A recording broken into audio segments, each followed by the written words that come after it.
Bismillahirrahmanirrahim. Assalamualaikum warahmatullahi wabarakatuh. Innal hamdalillah nahmaduhu ta'ala wa nasta'inuhu wa nastaghfiruh wa na'udzu billahi min shururi anfusina wa sayyiati a'malina. May yahdihillahu fala mudhillalah wa may yudlil fala hadiyalah. Wa asyhadu an la ilaha illallah wahdahu la syarikalah wa asyhadu anna Muhammadan abduhu wa rasuluh, amma ba'd. Kaum muslimin jamaah Masjid Al-Muttaqin yang dirahmati oleh Allah Subhanahu wa taala. Walhamdulillah, pada malam hari ini Allah Subhanahu wa taala kumpulkan kita di salah satu rumahnya yang mulia dalam rangka untuk menuntut ilmu, dan insyaallah mulai malam hari ini kita akan membahas kitab baru, yaitu Syarah Rinci dari Rukun Iman yang dikarang oleh Al-Ustadz Dr. Firanda Andirja hafidhahullahu ta'ala. Maka terkait dengan masalah ini, bahwasanya Allah Subhanahu wa ta'ala telah mengabarkan bahwasanya surga itu merupakan dambaan setiap manusia, dambaan setiap insan, dan itu hanya diperuntukkan oleh Allah Subhanahu wa ta'ala bagi orang-orang yang beriman, bagi orang-orang yang memiliki keimanan yang benar. Oleh karena itu Allah Subhanahu wa ta'ala berfirman di surah Al-Hadid ayat 21, sabiqu ila maghfiratin mir rabbikum wa jannatin arduha ka ardis samawati wal ard uiddat lil ladzina amanu billahi wa rusulih. Hendaknya kalian bersegera untuk beramal soleh yang mendatangkan ampunan dari Rabb kalian. Demikian juga surga yang lebarnya selebar langit dan bumi. Demikian juga uiddat lil ladzina amanu billahi wa rusuli. Surga itu Allah siapkan untuk orang-orang yang dia beriman kepada Allah dan para rasulnya. Maka ayat ini dalil yang menunjukkan bahwasanya surga itu Allah siapkan untuk orang-orang mukmin, untuk orang-orang yang beriman, memiliki keimanan yang benar. Oleh karena itu, di ayat yang lain Allah juga berfirman, wa basyiril ladzina amanu wa amilus sholihat. Berikanlah kabar gembira kepada orang-orang yang dia beriman dan beramal soleh, annalahum jannatin tajri min tahtihal anhar. Bagi mereka surga yang mengalir di bawahnya sungai-sungai, yaitu di surah Al-Baqarah ayat 25. Maka di dalam ayat ini Allah mengabarkan bahwasanya orang-orang yang dia beriman dan beramal soleh diberikan kabar gembira, dia akan masuk ke dalam surga yang mengalir di bawahnya sungai-sungai. Demikian juga di surah Al-Buruj Allah katakan, innal ladzina amanu wa amilus sholihat lahum jannat. Sesungguhnya orang-orang yang beriman dan beramal soleh, lahum jannat, bagi mereka surga, tajri min tahtihal anhar, dalikal fauzul kabir, yang mengalir di bawahnya sungai-sungai, itulah kemenangan yang besar. Maka tiga ayat ini dalil yang menunjukkan bahwasanya apabila kita menginginkan masuk ke dalam surga, dan ini merupakan dambaan dari setiap insan, dambaan dari kita semuanya, maka seorang dia harus punya iman, seorang dia harus memiliki keimanan yang benar. Maka dengan demikian merupakan hal yang sangat penting bagi setiap orang untuk menguatkan dan menambah keimanannya. Jadi sangat penting bagi kita untuk berusaha untuk menguatkan keimanan yang sudah kita miliki, bahkan menambahnya. Untuk itu masing-masing dari individu harus mengenal pokok-pokok keimanan yang disebut dengan arkanul iman, rukun iman. Maka karena begitu pentingnya masalah iman, orang tidak akan masuk ke dalam surga kecuali memiliki keimanan yang benar. Maka setiap kita wajib untuk mengilmui, mengetahui tentang pokok-pokok keimanan yang para ulama sebut dengan arkanul iman atau dengan rukun iman. Semakin kuat landasan keimanan seseorang, maka ini akan berdampak dan berbanding lurus dengan semakin kuatnya cabang-cabang keimanan yang ada pada dirinya. Kemudian penulis hafizahullahu ta'ala, beliau menjelaskan tentang maratibuddin, tingkatan-tingkatan agama. Maka agama Islam ini memiliki tingkatan, dan para ulama sebutkan ada 3 tingkatan. Yang pertama Islam, kemudian yang kedua iman, dan yang ketiga adalah ihsan. Dan ini sebagaimana dijelaskan dalam hadis Jibril, hadis yang cukup panjang yang diriwayatkan oleh sahabat Umar bin Khattab radhiyallahu taala anhu, yang beliau katakan, bainama nahnu julusun inda Rasulillahi sallallahu alaihi wasallam, ketika kami duduk-duduk bersama Rasulullah sallallahu alaihi wasallam. Dan ini kebiasaan para sahabat, mereka adalah orang yang antusias mendapatkan ilmu, sehingga duduknya bersama Nabi. Jadi duduknya bersama Nabi sallallahu alaihi wasallam. Ini juga menunjukkan bagaimana tawaduknya Nabi kita sallallahu alaihi wasallam. Beliau seorang nabi, beliau seorang pemimpin, kepala negara, namun beliau biasa duduk-duduk dengan para sahabat radhiyallahu taala anhum.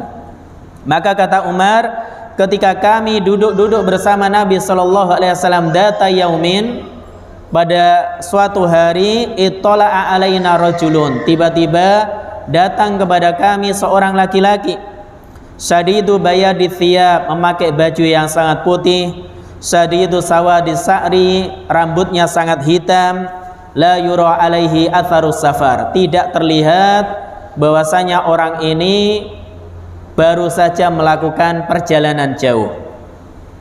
Wala ya'rifuhu minna ahadun, kata Umar, enggak ada di antara kami yang mengenalinya. Hatta jalasa ilan Nabi sallallahu alaihi wasallam, hingga dia duduk dekat Nabi sallallahu alaihi wasallam.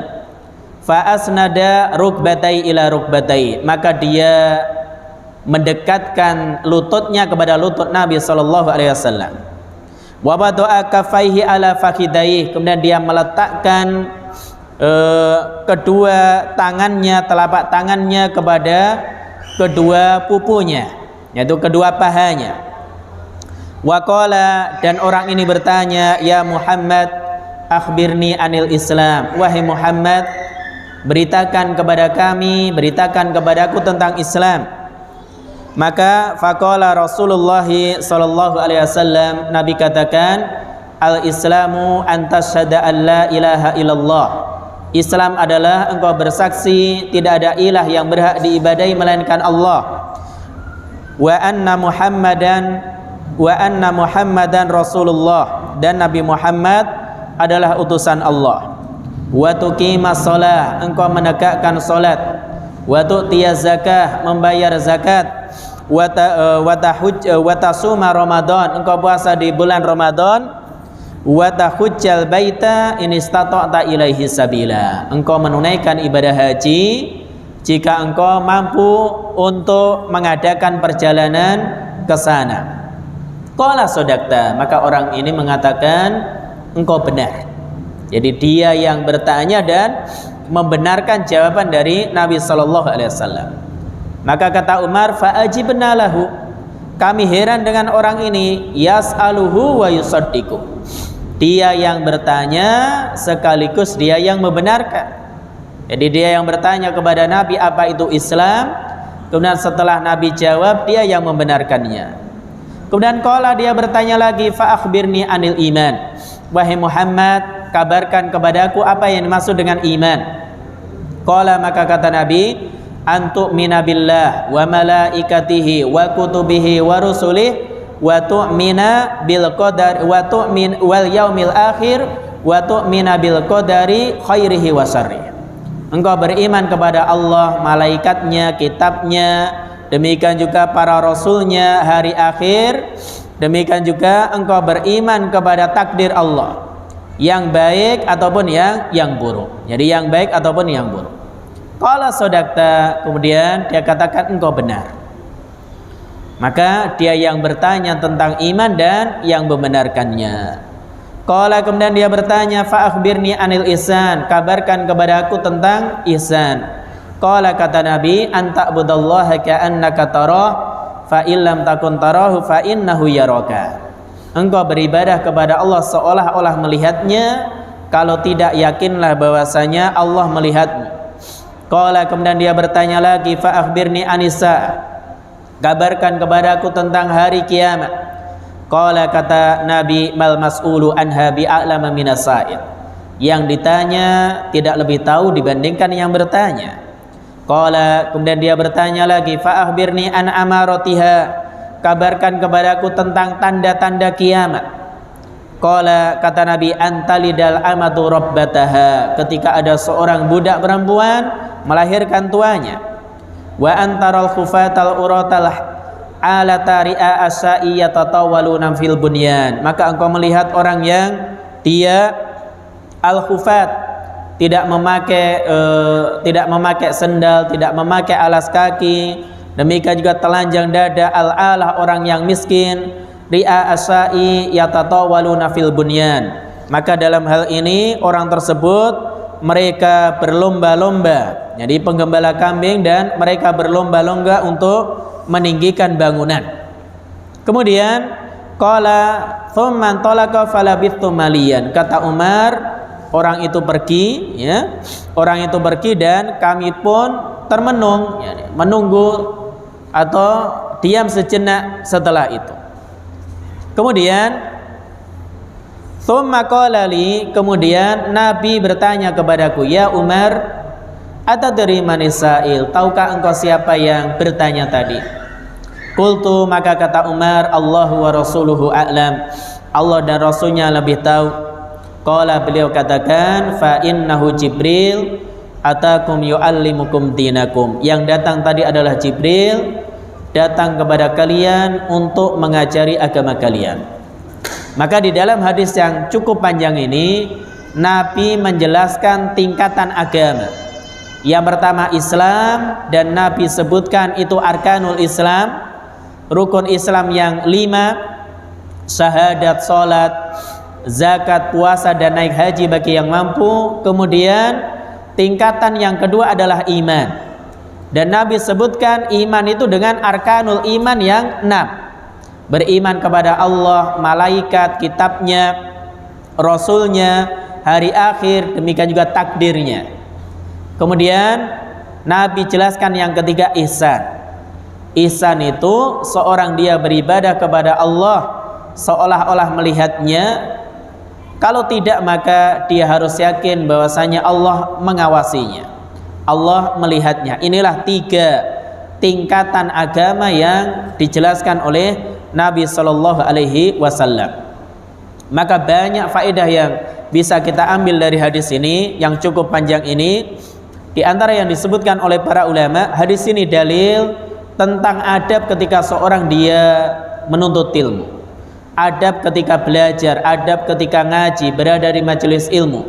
Dia memakai pakaian yang bagus, memakai pakaian yang layak. Oleh karena itu malaikat ini datang menemui Nabi, maka dia sadidu bayadith thiyab, pakaiannya sangat putih, sadidu sawadi sa'ri, rambutnya juga hitam. Maka para ulama sebutkan dari sini, di antara adab ketika kita belajar, ketika kita ngaji, ketika menuntut ilmu, maka kenakan pakaian yang layak, yang memang layak kita datang ke masjid untuk belajar. Oleh karena itu kata Allah, ya bani Adam, khudhu zinatakum inda kulli masjid, wahai manusia, kenakanlah perhiasan kalian ketika masuk masjid. Maka zina itu tidak sekedar menutup aurat, namun dia menutup aurat plus, artinya selain menutup aurat, maka di sini juga pakaian tersebut layak memang kita gunakan masuk ke rumah Allah Subhanahu wa taala. Jangan pakai kaos oblong, bahkan kaosnya ada tulisannya di belakangnya, kemudian dia di depan, ya, orang yang sholat di belakang dia baca tulisannya, ini malah ganggu orang, ya, malah ganggu orang. Maka tentu tidak demikian. Maka seorang dia ketika masuk ke masjid dia sudah bersiapkan, maka dia memakai baju yang layak. Kalau di tempat kita bisa pakai baju koko atau baju muslim yang semisalnya. Demikian juga menutup aurat, mau pakai sarung atau tidak terserah, yang penting menutup aurat. Maka ini di antara faedah dari hadis ini. Kemudian faedah yang lain, hadis ini dalil yang menunjukkan bahwasanya di antara adab ketika berada di majelis ilmu, orang itu mendekat kepada gurunya. Orang itu tidak menjauh dari sumber ilmunya. Oleh karena itu ketika orang ini datang, malaikat ini datang, maka dia hatta jalasa ilan nabi. Dia duduk dekat dengan Nabi, bahkan fa'asnada rukbatayhi ila rukbatayhi. Dia dekatkan lututnya kepada lutut Nabi sallallahu alaihi wasallam. Maka dari sini para ulama berdalil di antara adab ketika belajar, ketika menuntut ilmu, maka mendekat. Maka itu mendekat kepada ustadznya, kepada yang ngajar, supaya apa? Ini lebih bisa mengambil manfaat dari ilmu yang disampaikan, Kemudian hadis ini dalil ketika disebutkan Islam bersama dengan iman disebutkan bareng, maka makna Islam itu amalan-amalan yang zahir, adapun iman itu amalan batin. Jadi iman itu amalan batin. Demikian juga hadis ini dalil rukun Islam ada 5 dan rukun iman ada 6. Sebagaimana tadi ini jelaskan. Adapun rukun ihsan, sebagaimana yang Nabi katakan, anta'budallaha ka'annaka tarah, engkau beribadah kepada Allah seolah-olah melihatnya. Fa illam takun tarahu fa innahu yara. Jika engkau tidak melihatnya, maka yakinlah Allah melihatmu. Kemudian hadis ini juga dalil yang menunjukkan bahwasanya tidak ada seorang pun yang tahu kapan terjadinya hari kiamat. Oleh karena itu ketika malaikat Jibril ini datang kemudian bertanya kepada Nabi, fa akhbirni anis saah, wahai Muhammad kabarkan kepadaku tentang hari kiamat. Maka apa jawaban Nabi? Mal mas'ulu anha bi'a'lama minas sa'il. Yang ditanya enggak lebih tahu dibandingkan yang bertanya. Apabila Rasul yang mulia dari kalangan manusia, Nabi Muhammad SAW, dan Rasul yang mulia dari kalangan malaikat, yaitu malaikat Jibril, enggak tahu kapan terjadinya hari kiamat, maka orang-orang yang levelnya di bawah mereka lebih enggak tahu. Oleh karena itu tidak mungkin seorang pun tahu kapan terjadinya hari kiamat, apalagi ramalan dari orang kafir, ya lebih enggak tahu lagi, ya. Maka tidak boleh seorang dia punya keyakinan ada orang yang mengetahui terjadinya hari kiamat. Itu bagian dari perkara gaib, dan kata Allah wala ya'lamul ghaiba illallah. Enggak ada yang tahu perkara gaib melainkan Allah Subhanahu wa taala. Oleh karena itu sungguh bahagia seorang mukmin yang dia mempelajari agamanya dengan baik, membaca hadis-hadis Nabi Sallallahu Alaihi Wasallam, membaca Al-Quran. Dia tahu tidak ada seorang pun yang tahu terjadinya hari kiamat. Maka ramalan, bagaimana ramalan yang dibuat oleh manusia, bahkan oleh non muslim, maka tidak menjadikannya bingung, ya. Maka ada orang ketika ada ramalan hari kiamatnya tanggal sekian, bulan sekian, tahun sekian, maka dia sibuk, ya kan, mempersiapkan dirinya dan seterusnya supaya terhindar, ya. Padahal nggak ada yang bisa terhindar dari hari kiamat seandainya hari kiamat terjadi. Jadi nggak ada orang yang tahu hari kiamat. Kemudian hadis ini dalil meskipun hari kiamat tidak diketahui, tapi ada tanda-tandanya. Maka ketika malaikat Jibril bertanya tentang hari kiamat, Nabi respon dengan perkataan beliau, mal mas'ulu anha bi'a'lama minas sa'il. Maka malaikat Jibril bertanya, fa akhbirni an amaratiha, kabarkan kepadaku wahai Muhammad tentang tanda-tandanya. Di antara tanda-tandanya kata beliau, antalidal amatu rabbataha, seorang budak perempuan melahirkan tuannya. Salah satu maknanya di akhir zaman banyak anak yang durhaka kepada ibunya sehingga memperlakukan ibunya seperti budak. Salah satu makna antalidal amatu rabbataha, seorang budak perempuan melahirkan tuannya, maka di akhir zaman ada seorang anak yang sangat durhaka sama ibunya, sehingga ibunya dianggap seorang budak, padahal ini ibunya sendiri, ya, seolah-olah jadi babunya, ya, jadi pembantunya, jadi budaknya, jadi anaknya seolah-olah jadi tuannya. Ini salah satu makna yang disebutkan oleh para ulama. Maka ini celaan. Kemudian wa antaral khufatal uratal alata, engkau melihat orang yang tidak beralas kaki, bertelanjang dada, demikian juga ri'a asyai, penggembala kambing. Jadi orang-orang miskin yatatawaluna fil bunyan, mereka berlomba-lomba untuk meninggikan bangunan. Maka membangun bangunan yang tinggi bukan celaan, tapi yang tercela bermegah-megahan, berlomba-lomba tentangnya. Kemudian hadis ini juga dalil bahwasanya orang yang menjadi sebab orang lain itu tahu akan ilmu, maka dia dihukumi seolah-olah mengajarkan ilmu kepadanya. Maka malaikat Jibril ini menjadi sebab para sahabat tahu apa itu Islam, apa itu iman, apa itu ihsan. Sehingga Nabi katakan di akhir hadis, fa innahu Jibril atakum yu'allimukum dinakum. Ya, dia tadi itu Jibril yang datang kepada kalian untuk mengajari agama kalian. Padahal yang jawab siapa? Nabi SAW. Namun malaikat Jibril ini menjadi sebab Nabi menjelaskan tentang Islam, iman dan ihsan. Maka dikatakan oleh beliau SAW, Jibril datang untuk ngajari agama. Maka semua ini agama. Sehingga tingkatan dalam agama itu ada 3 tadi: Islam, iman, demikian juga ihsan. Kemudian hadis ini juga dalil bagaimana para sahabat radhiyallahu taala anhum kalau mereka nggak tahu, mereka juga ngomong nggak tahu. Sehingga ketika ditanya, ya Umar, atadri manis sa'il, wahai Umar, tahukah engkau tadi siapa yang bertanya? Maka Umar nggak nebak-nebak si fulan nggak, tapi Umar katakan Allahu wa rasuluhu a'lam. Dan ini termasuk adab yang baik. Maka orang ketika dia nggak tahu jangan sok tahu, ya. Tidak mesti, bahkan seorang ustadz atau apa ditanya pertanyaan mesti bisa jawab, nggak mesti. Maka seorang ketika dia tidak mengetahui sesuatu, maka jangan nekat untuk menjawab padahal dia nggak tahu ilmunya. Maka Allah katakan wala takfu ma laisa laka bihi ilm. Janganlah engkau mengikuti satu yang enggak punya ilmunya. Inna sam'a wal basara wal fuada kullu ulaika kana anhu mas'ula. Sesungguhnya hati, pendengaran, penglihatan semuanya akan dimintai pertanggungjawabannya oleh Allah Subhanahu wa taala.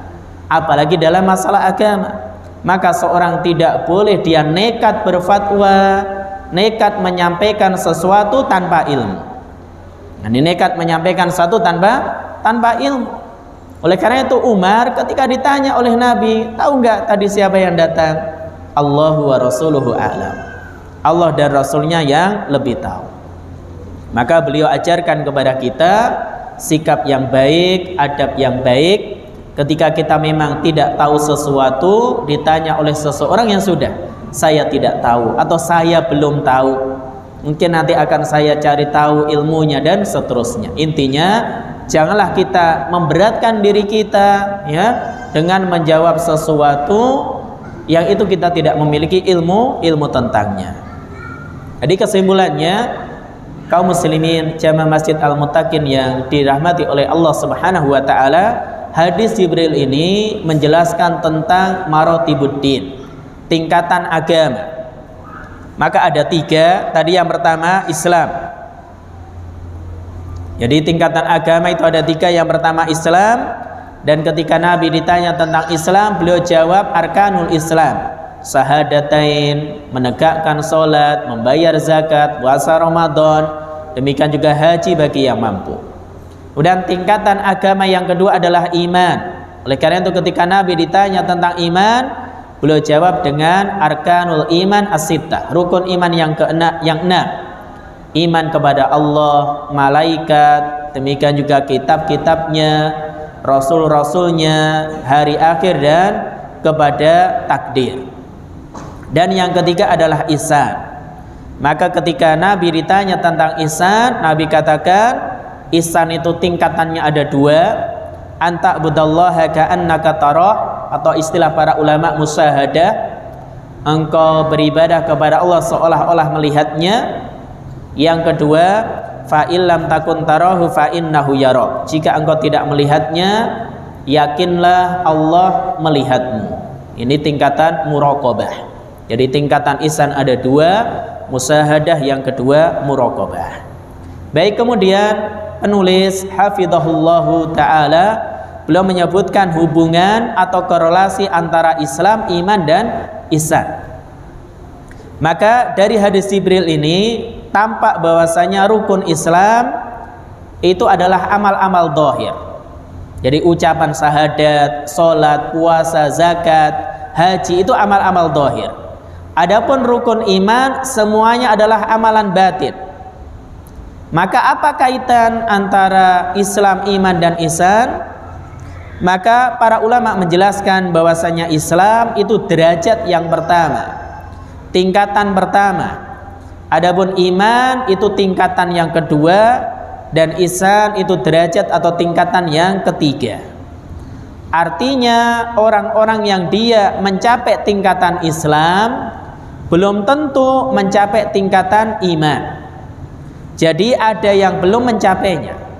Lalu di antara orang-orang yang beriman ada yang mencapai derajat ihsan dan ada pula yang belum mencapainya.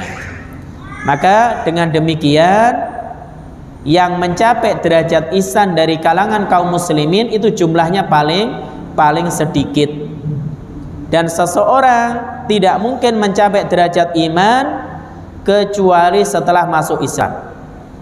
Ini seorang nggak mungkin mencapai derajat iman kecuali setelah dia masuk Islam. Dan seseorang tidak mungkin bisa mencapai derajat ihsan kecuali dia telah mencapai derajat iman. Oleh karena itu Allah Subhanahu wa ta'ala menjelaskan dalam Al-Quran bahwasanya iman ini tingkatannya atau derajatnya itu lebih tinggi dibandingkan dengan Islam jika keduanya disebutkan dalam satu konteks. Maka iman ini lebih tinggi. Jadi iman ini lebih tinggi. Maka terkait dengan iman dan Islam, beliau menyebutkan ada dua kondisi. Yang pertama, keduanya yaitu Islam dan iman disebutkan dalam satu konteks dalil misalkan. Maka dalam kondisi ini Islam tidak sama dengan iman. Islam tidak sama dengan iman. Yaitu makna Islam amalan zahir, adapun iman amalan batin. Contoh atau dalil ini apa? Hadis Jibril ini. Jadi hadis Jibril yang baru kita baca, ketika disebutkan Islam dan iman dalam satu konteks, maka terdapat perbedaan antara makna Islam dan iman. Islam berkaitan dengan amalan zahir, adapun iman berkaitan dengan amalan batin. Dalil yang lain firman Allah di surah Al-Hujurat ayat yang ke-14, yaitu Allah katakan qalatil a'rabu amanna, maka orang Arab Badui dia mengatakan amanna, kami beriman. Kul, kata Allah, kul, katakanlah lam tu'minu, kalian belum beriman. Walakin qulu aslamna, namun katakanlah kami telah berislam. Jadi kami telah tunduk. Walamma yadkhulul imanu fi qulubikum, dan iman itu belum masuk ke dalam hati kalian. Wa in tuti'ullaha wa rasulahu la yalidkum min a'malikum syai'a, jika kalian taat kepada Allah dan Rasulnya, maka Allah tidak akan mengurangi sedikit pun dari pahala kalian. Innallaha ghafurur rahim, sesungguhnya Allah Maha Pengampun lagi Maha Penyayang. Maka di dalam ayat ini, yaitu di surah Al-Hujurat ayat yang ke-14, Allah menyebutkan iman dan Islam dalam satu konteks ayat. Dan Allah sebutkan iman itu derajatnya lebih tinggi daripada Islam. Kenapa? Karena ketika orang Arab Badui mengatakan amanna, kami telah beriman, maka kata Allah, kul lam tu'minu, katakan kalian belum beriman, walakin qulu aslamna, akan tapi katakanlah kami telah berislam. Jadi tingkatan iman itu lebih tinggi. Kemudian dalil yang lain yang menunjukkan bahwasanya tingkatan iman itu lebih tinggi dibandingkan Islam apabila disebutkan dalam satu konteks dan makna iman itu amalan batin, adapun Islam amalan zahir, adalah firman Allah di surah Ad-Dariyat ayat 35-36. Maka kata Allah, fa akhrajna man kana fiha minal mu'minin. Kemudian Allah mengeluarkan mereka dari rumahnya, demikian juga dari negeri mereka. Namun ketika Allah berbicara tentang rumah mereka, rumah Nabi Lut, maka Allah menisbahkan kepada Islam, bukan iman. Kenapa demikian? Karena di rumah Nabi Lut ada istri beliau. Karena di rumah Nabi Lut ada istri beliau yang dohirnya Islam, namun batinnya mengikuti kaumnya Nabi Lut, ya, yang dohirnya Islam, namun batinnya tidak demikian. Maka di sini bahwasanya Allah Subhanahu wa taala sebutkan, ketika menyebutkan rumah, maka Allah sebutkan di sana dengan Islam, karena memang istri Nabi Lut, ya, tidak mengikuti Nabi Lut alaihissalam. Jadi tidak mengikuti Nabi Lut alaihissalam. Salat maghrib yang dirahmati oleh Allah, di dalam hadis ini Nabi SAW sebutkan ketika Sa'ad bin Abi Waqqas mengatakan fa innahu mu'min, Nabi katakan au muslim. Maka ini menunjukkan beda antara mukmin dan muslim. Demikian juga tingkatan mukmin itu lebih tinggi dibandingkan muslim. Maka Nabi mengingkari informasi dari Sa'ad bin Abi Waqqas bahwasanya si fulan ini mukmin, sementara yang bisa dinilai oleh Sa'ad adalah dohirnya. Orang tersebut seorang muslim dan bukan batinnya, sehingga seharusnya yang dikatakan oleh Sa'ad itu dohirnya, yaitu muslim. Oleh karena itu Nabi katakan au muslimun, karena ini kaitannya dengan dohirnya. Kemudian dalil yang lain adalah doa ketika alhamdulillahi rabbil alamin. Wassalamualaikum warahmatullahi wabarakatuh.